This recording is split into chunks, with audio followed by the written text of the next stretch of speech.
Hi, I'm Shelley Maurer, And I'm Cher Emmerich. Welcome to Life Lessons from Pickleball. where we engage with pickleball players from around the world about life on and off the court. Thanks for joining us. Welcome, everyone, to Life Lessons from Pickleball. For those of you who are new to our YouTube channel, you will notice that Shelley is wearing a very serious neck brace. Shelley, bring us up to date. Yeah, for the people that are new, I had a hiking accident. I fell down a mountain in Switzerland, but I'm doing really well now, and hopefully in the next couple weeks, this is going to be gone. I can't wait. We are so excited. We can't wait to. Yeah, thank you. And today we are delighted to have as our guest Dr. Jerry Brinegar. Dr. J, you have worn many hats, with your primary hat being a marriage and family therapist.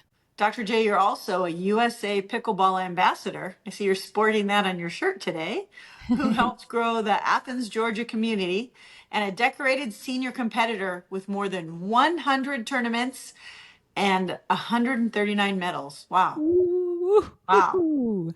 And you claim your most rewarding ambassador work has been teaching adaptive pickleball to veterans with spinal cord injuries at the VA, and you've become a leading voice for fair, age plus skill tournament design, or as you say, leveling the playing field. We have a lot to talk about, but let's start with what was happening in your life when you first picked up a paddle. Well, I was an avid racquetball player, and I was visiting my cousin in Surprise, Arizona, Ron Brinegar, and he kept bugging me about this silly sounding game, pickleball. And I said, Ron, I've played tennis and baseball and sports all my life, and I'm not going to play pickleball. And he said, just play it once. Just come out and play it once. And I said, okay.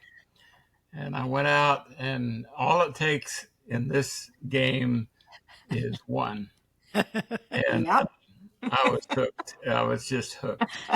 And 2 years later, he came to Georgia, and we won gold in the men's doubles in the Georgia State Olympic Games. And it just, I fell in love with it. Ironically, at the same time, I had had an eye injury in racquetball. And I'm old enough now, I don't mind giving away my secrets. But I have an occluded retinal vein.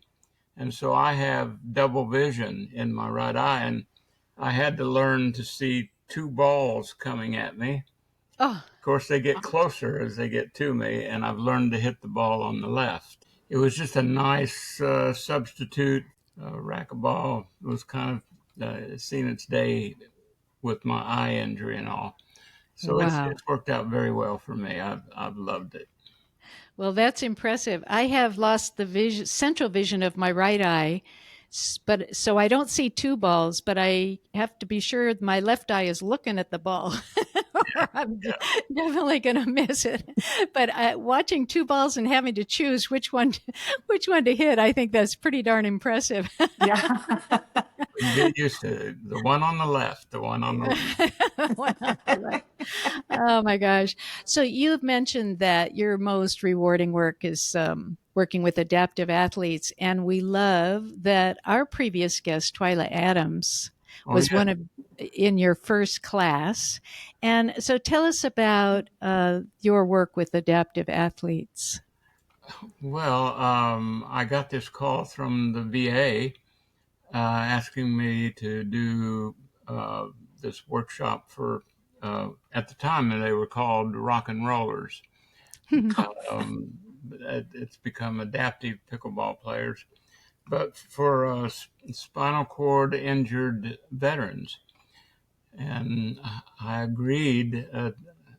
I let them know that I didn't know a lot about it, but I had great students. Twyla was one of them. She picked up the game immediately and actually gave a competitive game at the end of that first go round. And it was just so rewarding to see these guys and gals come alive. They were so exuberant. They taught me my first lesson about teaching adaptive pickleball. You need to have sports wheelchairs because Oh, some of them were in regular wheelchairs, and this one guy was so exuberant he leaned out too far and came out of his chair. ouch.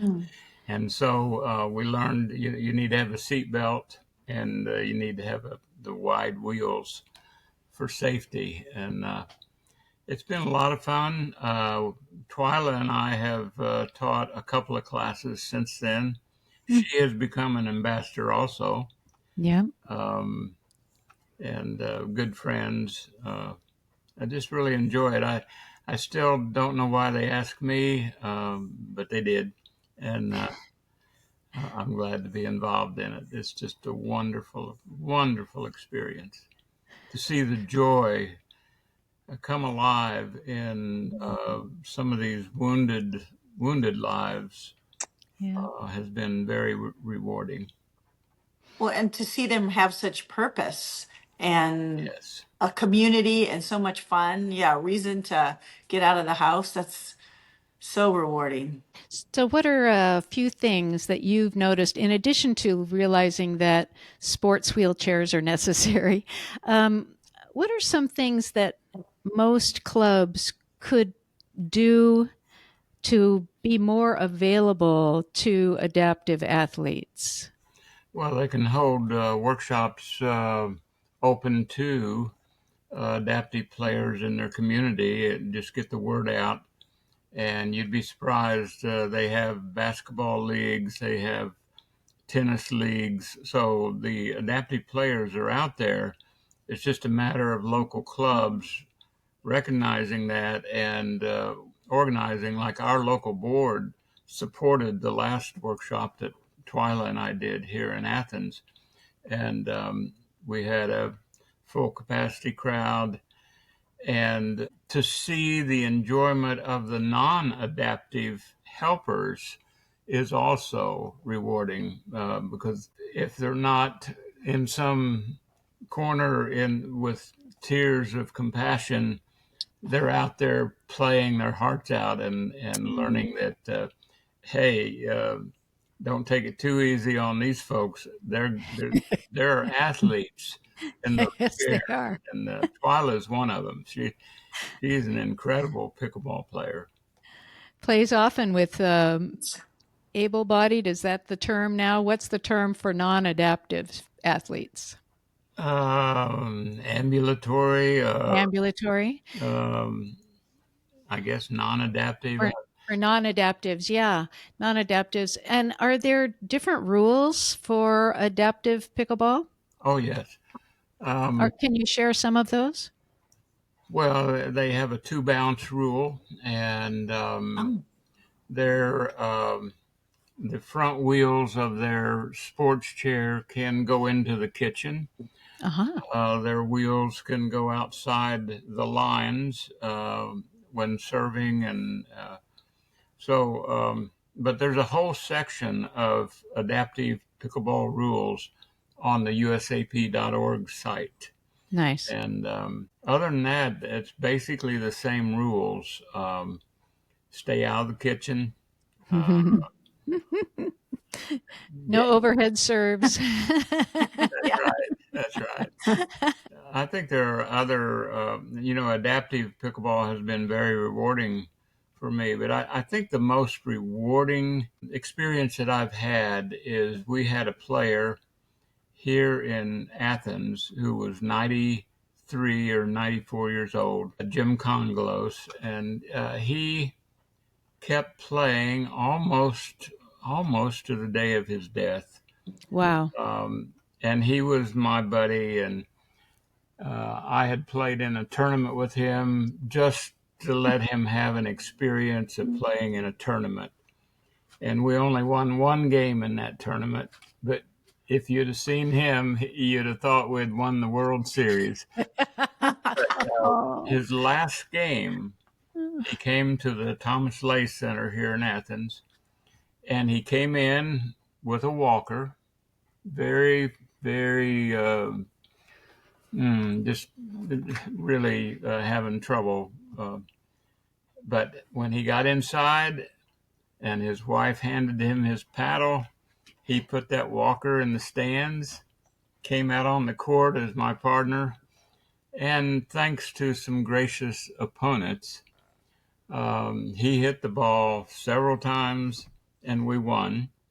Oh, And again, I wish I had a picture to show you of his face when we won. He jumped up and Oh. he did this with his fist, just like oh. we had won again, won the nationals or something. And That is such a great story. I love that story. oh, And Very. it's a great segue into you're real passionate about, as we talked earlier, the level playing field when we're in tournaments. yes, That where it's fair for age versus skill. And I've experienced unfairness before in tournaments, and so I can really relate. So can you explain that? Sharon and I were talking before you came on, and she made people that haven't done tournaments don't really even know what a bracket is or what we're talking about. So if you can explain that. it's a problem only for those who are aging with. We senior citizens. Yes, I don't tell people I'm aging anymore. I just say I'm old. I'm there. And but as I'm 82 years old, and Wait. Say that again. I'm 82 years old, Oh, no way. Wow. Oh, my yeah, gosh. Wow. and Okay. um, in the last 3 or 4 tournaments, I've been smoked because they put me in one tournament. I was playing against 60-year-old brackets, What? and but most of the time they put me in a 70-year-old bracket. And I think the tournament directors don't have the concept of aging differences, that a 70-year-old hitting the ball and an 80-year-old hitting the ball are two very different human beings Yep. with different response times and reactions. But it hasn't been solved yet to even the playing field. They tried it for about maybe 2 years, where they would mix you in with a younger age, but then they'd give you a medal, and no one likes participation medals. Right. So what they've done now is most tournaments that I've been in, they put you in a round robin type setting where it isn't two and out and you go home. But you at least get to play 6 to 8 games in every tournament. But if you play on a national level, which I did in Pittsburgh in 2023, I was playing in 75 plus, which was better, and in mixed doubles and men's doubles. And in singles, I was playing in 80 plus, my bracket. And you can compete at your age level, but there are distinctive differences every 5 years to 10, especially 10 years. There's a big difference in physical ability, but it's still a problem out there that's not been solved. Let's face it, the competition at higher age levels is diminishing. Mm. There aren't that many 80-year-olds competing. Mm-hmm. A lot of 70-year-olds still in the game, but it's diminishing for us old guys and gals. For one thing, I'm sorry, I'm just can't get over that you're in your 80s. You do not look it or sound it or seem it. So that's really impressive. Yeah. But I'm sure you feel it to some degree when you're on the court playing against the youngins. I teamed Well, up with a 22-year-old in a tournament last year, and I remember telling him just before we went on the court to play, I said, "Now, you're about to experience playing with the oldest partner you'll probably ever experience." He just shot it right back at me. He said, "Well, you were playing with probably the youngest partner you've ever experienced." We had And how'd it go? we had fun. We did not medal, but we had a lot of fun. can you tell us the listeners the story about Most famous partner you've ever played with? Oh my gosh. It wasn't a partner. I played against him. Oh. I went to our local pickleball park, the Southeastern Clark Park, and there were four young men practicing in the far corner court that nobody knew. Everybody was looking at them, and it was pretty obvious that they were really, really good. And as an ambassador, I greet all newbies that come to our courts, and so I watched them for a while, and I realized they must be pros. And I went over after about 30 minutes of watching them, and I picked out the youngest guy that looked like he was the best player.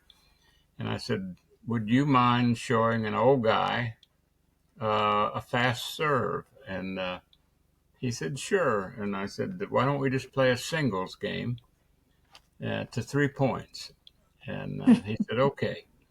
And we played, and I hardly was able to see his serves. Wow.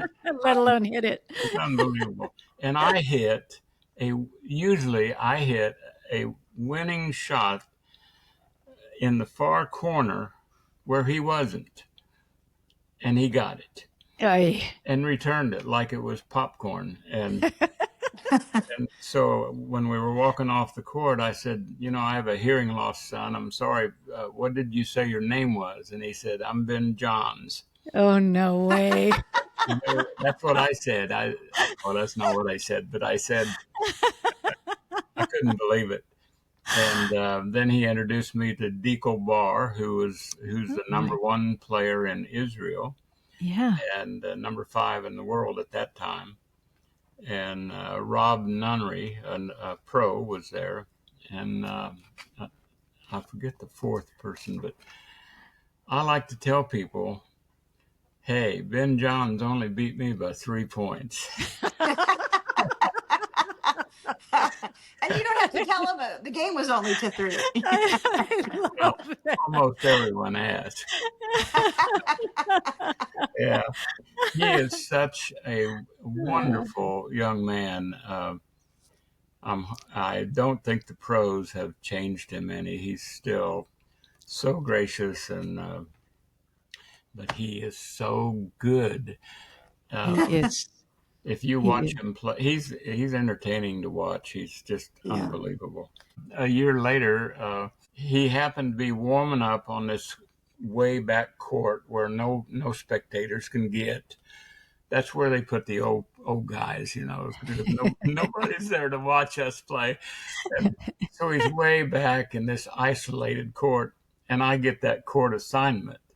And so I had to go and bump Ben Johns off of our court.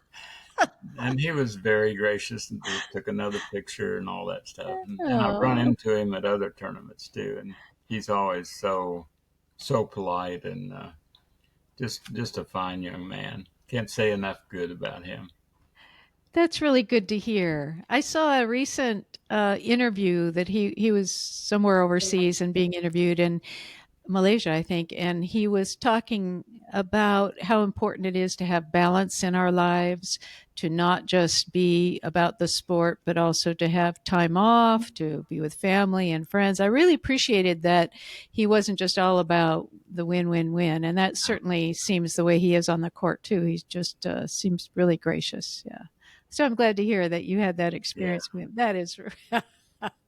He only beat me by 3 points. That is a That good is one. good. That is gold. Yeah, not bad for an old guy. Wow. Yeah. Back to the tournament thing. Saw a couple articles you've written about the leveling the fair play. Are you working with USA Pickleball on this, or? Not currently. I'm still an ambassador and still active at large, but I'm no longer the moderator of the ambassador site on the internet. So no, I'm not working actively on it, other than giving pickleball tournament directors the what for when it's an unfair kind of matchup, and I just say, "Hey, this is not fun for 80-year-olds to show up and get smoked." the Duper ratings system has begun to deal with this leveling issue by not penalizing the higher age brackets that lose in the lower age brackets and still qualify for a medal. They're helping. That's a good start. My understanding is now in the algorithm, it has a score that they think your game should be, right? Like they think, oh, you're going to lose, but you should maybe lose 11-4. And I'm so not if you familiar. even are better, I think, and then if you lose like 11-8, your duper actually goes up, even though you've lost, Yeah, because you did better than what the algorithm thought you would do. yeah. If Interesting. you're Right? in if you're in the game, like 11-10, 11 12-10, 11-8, 11-9, then that will not work in your favor. But if you're getting smoked 11-1, 11-2, it's not a good feeling, by the way. No, it's not. I've been there, done that. I've been on Thank both you. ends of that. Yeah, that's important. It doesn't feel good to be on the winning side of that either. It's like, No, oh man. good point. Good Yeah. point. Yeah. But I am preparing for the USAP National Championship Games in San Diego in November. And Oh, I nice. will be playing in the 80 plus bracket in all three events, the mixed doubles, men's doubles, and singles. Do And you know how many in your age group will be there? I do not know. It's a golden ticket event Uh, where you had to qualify. You had to win these regional championship games. You had to qualify, be in the top three, and the gold medal winners registered first, and then the silver medal second, and bronze third. I know that it's going to be elite competition. That it's a championship tournament of all the winners throughout the United States in these regional games. Congratulations. I'm looking forward to it. Win or lose, it's quite an experience to go to a big. Have you been to a big tournament like this? Um, Only No. here in Seattle. It wasn't as big as what you're going to have in San Diego. it's just it's awe inspiring, and one of the life lessons of pickleball is the community, Mm. and the community in pickleball is kind of like family reunions, family picnics. There's an unwritten policy: no politics, no religion, just eat and have fun. Yeah.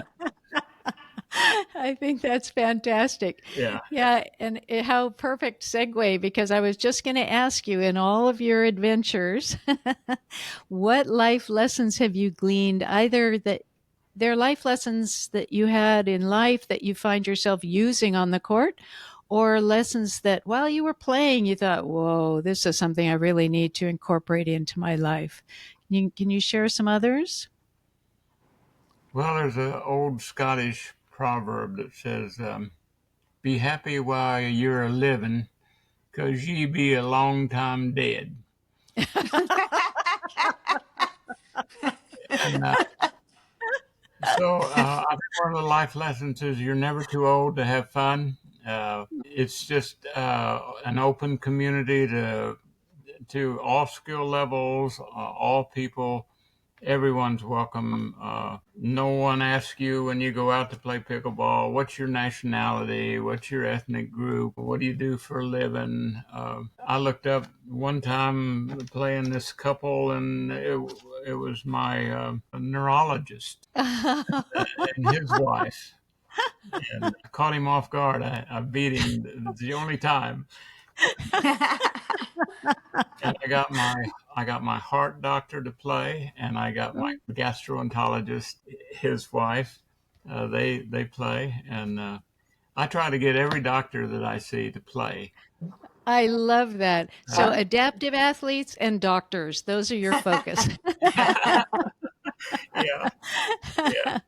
So Oh my gosh. You're an inspiration, Dr. Yes. J. You're a real inspiration personally, and the work you're doing as an ambassador and the work you're doing with adaptive athletes and the work you're doing with doctors. Thank you. We need really healthy doctors out there too. So I like to have them close by. indeed, right there on the court in case they're needed. Just in case. Yeah, one of my tournament partners was my former, he's retired now, my dermatologist. And Oh, fun. I remember I fell and scraped my elbow, and right there on the court, he's examining me and said, Oh, my you better God. put some, whatever medicine he recommended, you better put some ointment on that. The question is, did he send you a bill? No, he didn't. Yay, that's the pickleball community. I like that.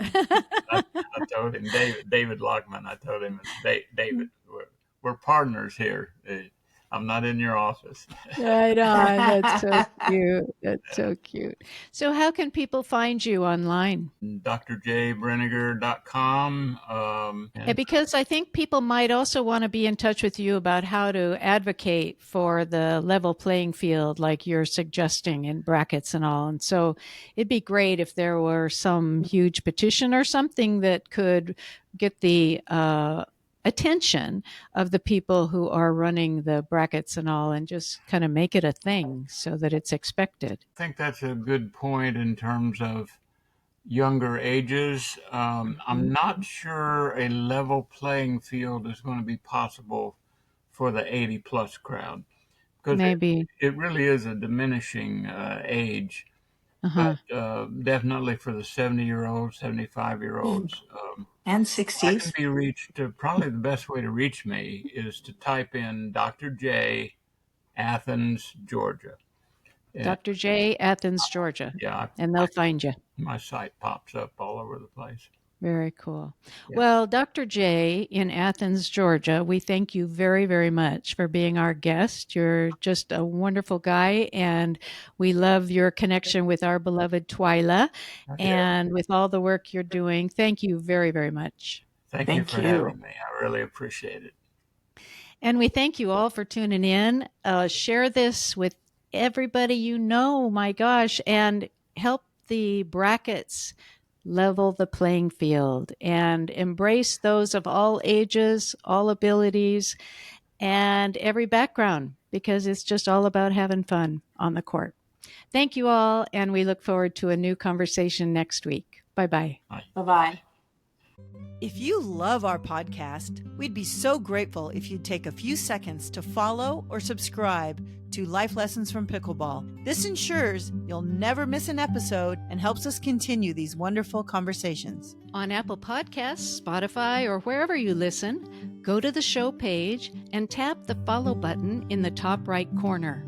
And on YouTube, click the subscribe button under any of the episodes. Thanks so much. Hope to see you on the court.